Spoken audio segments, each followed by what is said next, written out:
He returned to sell the land that broke him, only to face the woman whose memory he could not bury. The Kansas prairie doesn't whisper. It roars. A raw, ceaseless howl that strips paint from wood and hope from a man's soul. For Ethan Reed, that sound was a ghost he'd ridden 1,000 miles to silence. He was back for one reason only, to sign away the Stone Creek Ranch, the place that had taken his mother and hardened his father, and then ride out for good. But as he crested the last hill, his chest tightened. Not grief. Not anger. Something deeper, older. The land sprawled below him like a scar. The house he'd grown up in leaned wearily. Fences lay shattered. The barn door swung on one hinge, groaning with each gust. This ground had formed him, then forsaken him. And still, it called. He dismounted slowly, boots sinking into the dust-thick yard. The silence wasn't peaceful. It was the dead quiet of abandonment. He stepped onto the porch, its boards groaning under his weight.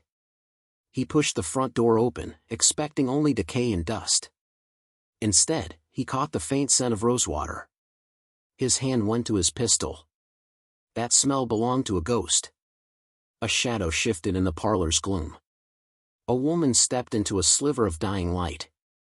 Her dress was simple, worn, but her eyes, they were the same sharp blue that had haunted his dreams for 8 long years. Clara Vance. The girl he'd promised a future. The woman who'd shattered his heart without a word. She held a rifle, aimed squarely at his chest. "You're trespassing," she said, her voice cold as creek stone. Ethan's throat went dry. "Clara." The rifle didn't waver.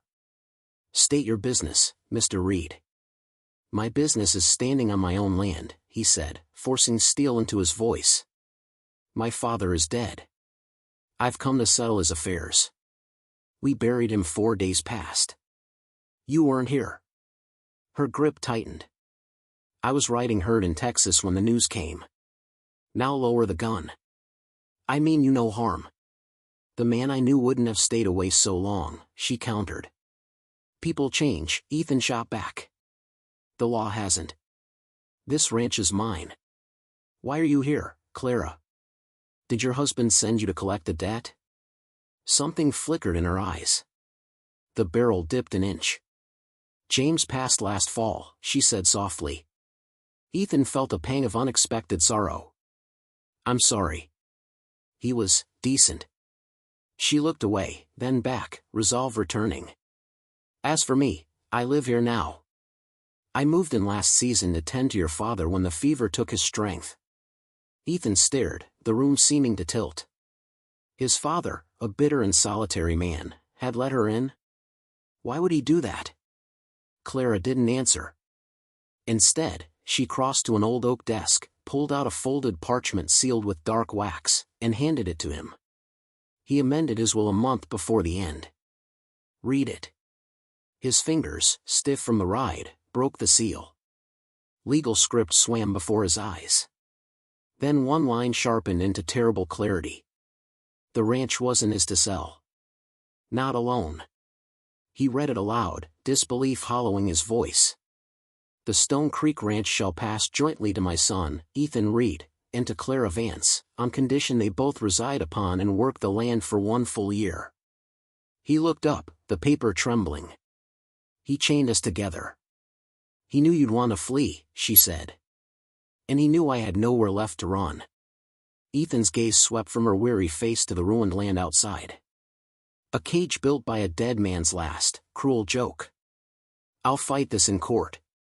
"You can try," she whispered, stepping closer.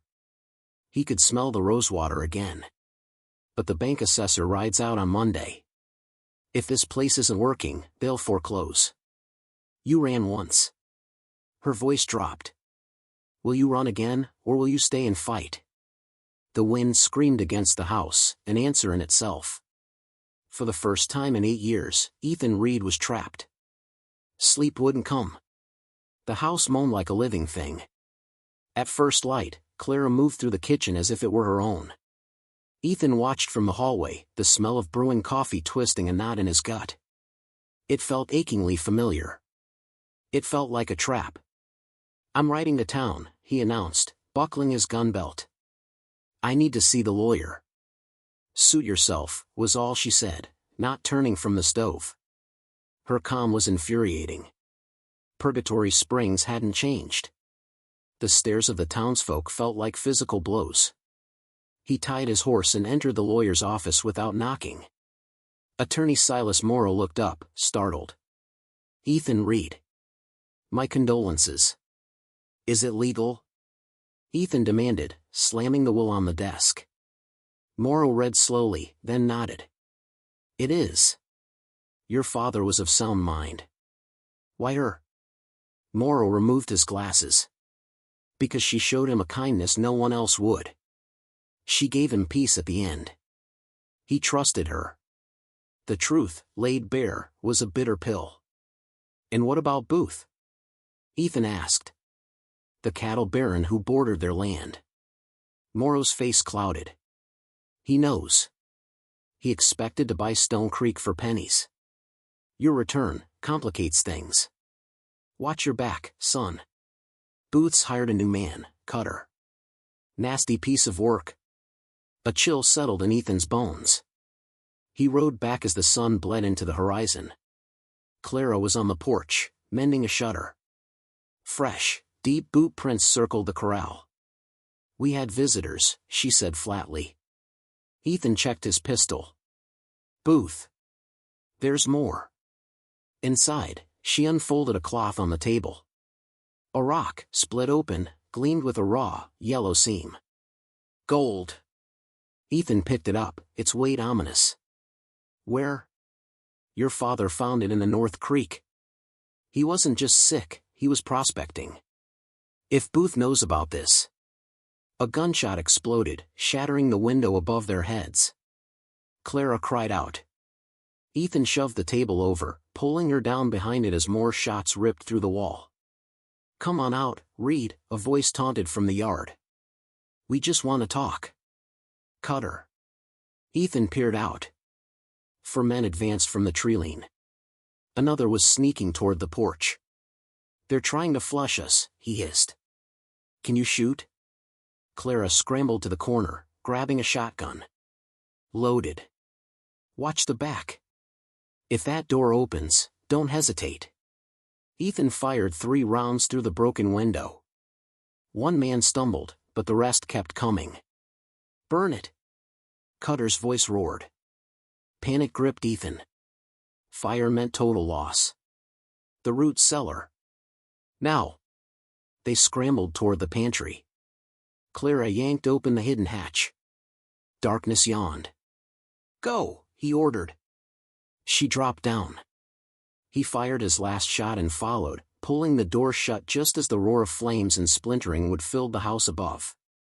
In the suffocating dark, Clara trembled. He held her, her heart beat a frantic drum against his chest. Above, boots stomped, things crashed. Tear it apart. Find that gold. Cutter's command was clear. The destruction seemed to last hours. Finally, silence. Then the sound of retreating horses. They waited until true dawn, then emerged into a smoke-stained, ravaged kitchen. Clara, without a word, began to clear debris. Her silent resilience was a force of nature. That afternoon, Ethan rode to town again, a storm in his eyes. He shoved open the doors of Booth's land office. Booth, sleek in a city suit, smiled. Ethan. Coming to your senses? Call off your dog, Cutter. My foreman is passionate. Any trouble at your place is surely a misunderstanding. Arson isn't a misunderstanding, Ethan growled. Booth's smile vanished. Sell. Now. Take what you can get and leave. Or the next fire won't leave a cellar to hide in. Ethan grabbed him by the collar, slamming him against the wall. You threaten her again, and I'll end you. Sheriff. Booth croaked. The sheriff, a weary man named Holt, stepped in. Let him go, Ethan. Ethan released Booth with a shove, his message delivered.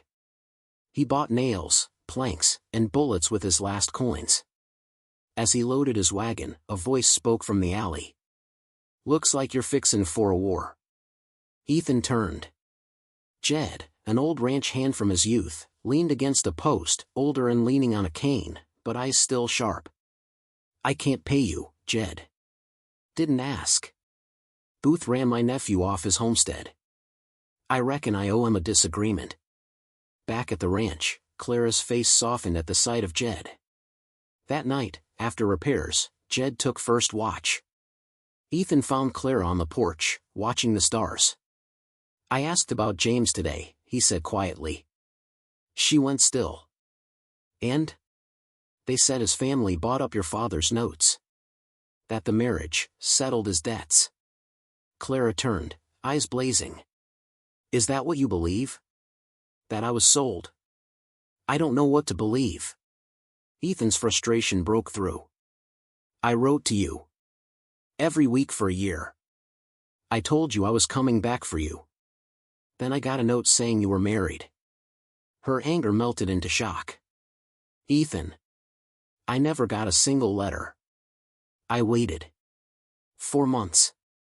The awful truth dawned between them. Your father, Ethan whispered. She nodded, tears finally falling. He needed the money. He needed me to think you'd forgotten me. He closed the distance between them, his hand lifting to her cheek. I never did. Not for one day. Neither did I, she breathed. Their kiss was 8 years of longing and loss poured into a single, desperate moment. It was shattered by the thunder of hooves and Jed's shout from the barn. Riders. Headed for the south herd. They were stampeding the cattle. Destroying the ranch's value in one night. By dawn, the pastures were empty. Their time had run out. The gold, Jed said over a grim breakfast. It's the only capital left. But you can't cash it here. Booth owns the assay office. You need to get to Dodge City. We'll go tonight, Ethan said. Under a moonless sky, they prepared. Ethan showed Clara how to handle his revolver. Her shots grew steady, her aim true. It's our home, she said. I'll fight for it. They took the canyon trail, a narrow, rocky pass. Halfway through, Ethan reined in hard. A felled oak blocked the path. Ambush. Rifle fire erupted from the cliffs. Bullets kicked up dirt. The wagon horse screamed. Riders closed in from behind. Cutter's laugh echoed. Dead end, cowboy. Ethan's eyes darted to a steep game trail. His horse, Ranger, could make it. The wagon couldn't. He grabbed the sack of ore and tied it to his saddle. What are you doing? Clara cried. Ranger can climb that slope. You have to get this to Dodge. Save the ranch. I won't leave you. You have to. He lifted her into the saddle. For us. He smacked Ranger's flank. The horse lunged up the treacherous incline, Clara clinging on, shots whizzing past. Ethan turned, drawing his pistol, drawing all fire toward himself. He saw her reach the top and disappear. A grim satisfaction filled him. Then the rifle but connected with his skull, and the world went black. He woke tied to a post in his own barn. Booth stood before him. The gold was a lucky find, Booth sneered. But I want the railroad. The new line needs a water stop. Your creek is the only source for 20 miles. Sign the deed. It was never about cattle. Or gold. It was about an empire built on stolen water. Ethan looked past Booth. A flash of light from the ridge. A signal. She came back. Give me the pen, Ethan said, feigning defeat. As Booth leaned in, triumphant, the barn window shattered.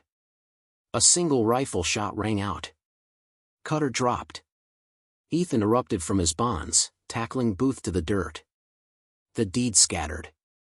The barn doors burst open. Clara stood there, rifle smoking, Jed at her side.